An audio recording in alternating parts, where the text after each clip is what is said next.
RC Maxfield from Back to 12 podcast.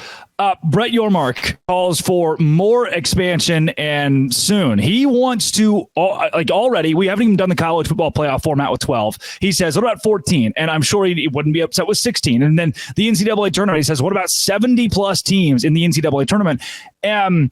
My first thought, RC, question right here in the front. Maybe here. Please. Yes, sir. Thanks. Not to take the spotlight for a second, but to take the spotlight. My suggestion with the NCAA tournament is that we do almost this like regional setup. There's no way to put 363 teams in one bracket. Am I correct? I'm correct. So what you do instead is have put every team in like a 10 to 12 little like team pod thing. Call them like leagues or conferences, if you will. And then have miniature tournaments. And the winners of those miniature tournaments could then play for like a bigger tournament to make sure that we make things not just regional, but also it's less chaotic. And it's what we already do. It is what we already do. And Brett Yormark wants more. Did you hear that in the background there for a second? It was the cashier, and the money aspect. Oh, that's all it is, man. I mean, like, I agree 1000%. Like, there's not many things in life that every college basketball fan will agree on. Right? Every single one. You put 100 people in a lineup and you ask them, is the NCAA tournament perfect? Every single one will say yes. Every single one. Yeah. Why mess this up? Dollars. That's it. And I get it. You got these venture capitalists now, shout out to Michigan being bankrupt in 15 years, getting into the game. And it's like, okay, man, like I get it. There's a lot of money here. NLI has changed a lot and it's accelerated the money grab aspect of things. But why is this a discussion? On the football side, okay, let's get to 16. Let's get it over with. I mean, shoot, we haven't even played 12 yet and they already approved 14. Yeah. Like, what are we doing? It's nuts, okay? And if they add more teams to this, I mean, 68 technically, let's just call it 64. We care about the Dayton games, but they don't count against your bracket, so who cares? It's perfect, man. Why are we trying to mess something up in this world of sports that maybe there's one or two perfect things? It makes no sense to me outside of the money aspect of it, and I get it. This is big business, but also at the same time, I think this should be very low on the priority list of the NCAA after everything that's come out the past couple of days about where I guess, athletes are about to become employees, it sounds like. So maybe just prioritize that and stay away from what you already did right in the sense of maybe the only thing you've ever done right. Yeah, the NCAA is in the middle of a settlement that is going to cost them $2.7 billion over the next 10 years, and it's going to come out of the pockets of the schools, who will also have to pay student athletes $20 million per year. Jamie Pollard over at Iowa State said, hey, guys, we're currently building an add-on to Hilton Coliseum. I guess we have to stop that. And the NCAA was like, yeah, I guess you have to stop that. People are reallocating funds to be able to survive in the future of college football. And now commissioner, and then maybe that's why commissioners are talking about expanding the playoff, because you bring in so much more money. You now get $1 billion+ per year contract with the 12-team playoff. But RC, as much as we like to cry and moan over adding playoff teams, it could put more Big 12 teams in the playoff. At the end of this, if Texas Tech's the 15th seed in the playoff, I don't think we're complaining about an expanded college football playoff. I know I'm not. That's right. Especially not in the content business, Are we young guys yell at cloud? Like, why do we hate the expanded playoff? Yeah, I think 16 is probably the number where I'm like, that's good. Sure, fine. But I understand that money changes things, and I think everybody else does too. But I'm all for the playoff getting to 16. I think it was weird that they went to 14 from the jump without even playing 12. But I get it from the overall standpoint of money. And, from a Texas Tech side of it, it's one of those deals. You just talked about what's going on at Iowa State in terms of them pausing their things. Texas Tech got really lucky in the timing of their expanding at the stadium. Because this was before this happened, right? So obviously they want to recoup some money in that too. So I'm sure they would be 100% on board if there's potentially more funds that trickle in. And I say trickle in, let's be honest, it's a flood in college football. But I think it's super interesting from the standpoint of Big 12, because if you look at this from the college football playoff, right? If I tell you, just give me the average, let's just say they stay at 14 teams for a decade. On average, any given year, how many Big Ten and SEC teams make it out of that 14? A good amount. I would say 10, right? Like minimum.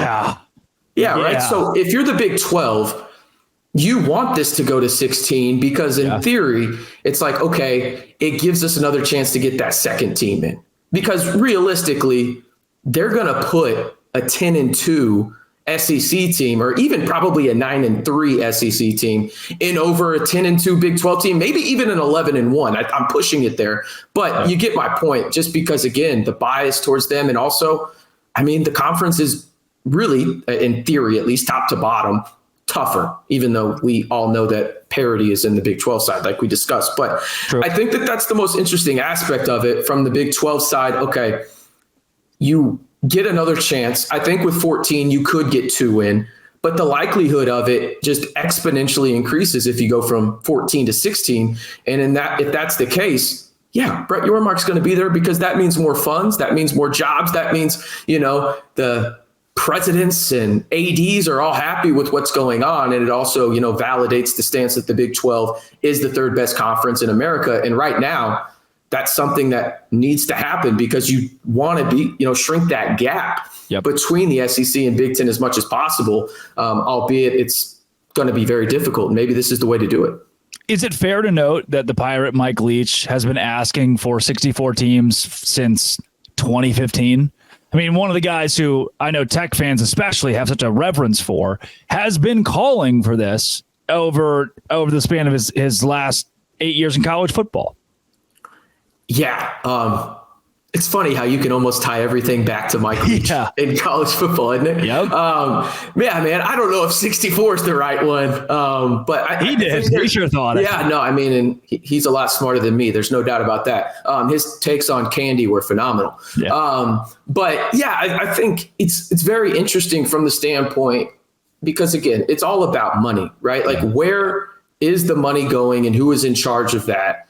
And I really think you're going to see here, maybe even in the next year or two, is this divide going to happen where the Super League happens? And maybe that changes everything too, in terms of the Big 12 stance. So I think right now, get to 16, stay there, prioritize making sure that gap between the two powers that be at this point is minimized. And I think the best way to do that is have as many throws at the dartboard as possible in the college football playoff, because I'll tell you this right now, if there's a world, and there obviously is one, I don't know how many worlds there are, that a Big 12 team wins the college football playoff, we are going to be insufferable. So insufferable. We are going to get blocked so many times on Twitter. Yeah. And each and every person in the 3-letter word conference down south, in the one that is Big Ten, but has literally amount of teams I can't count that high, let alone anyone else, we are going to roast them.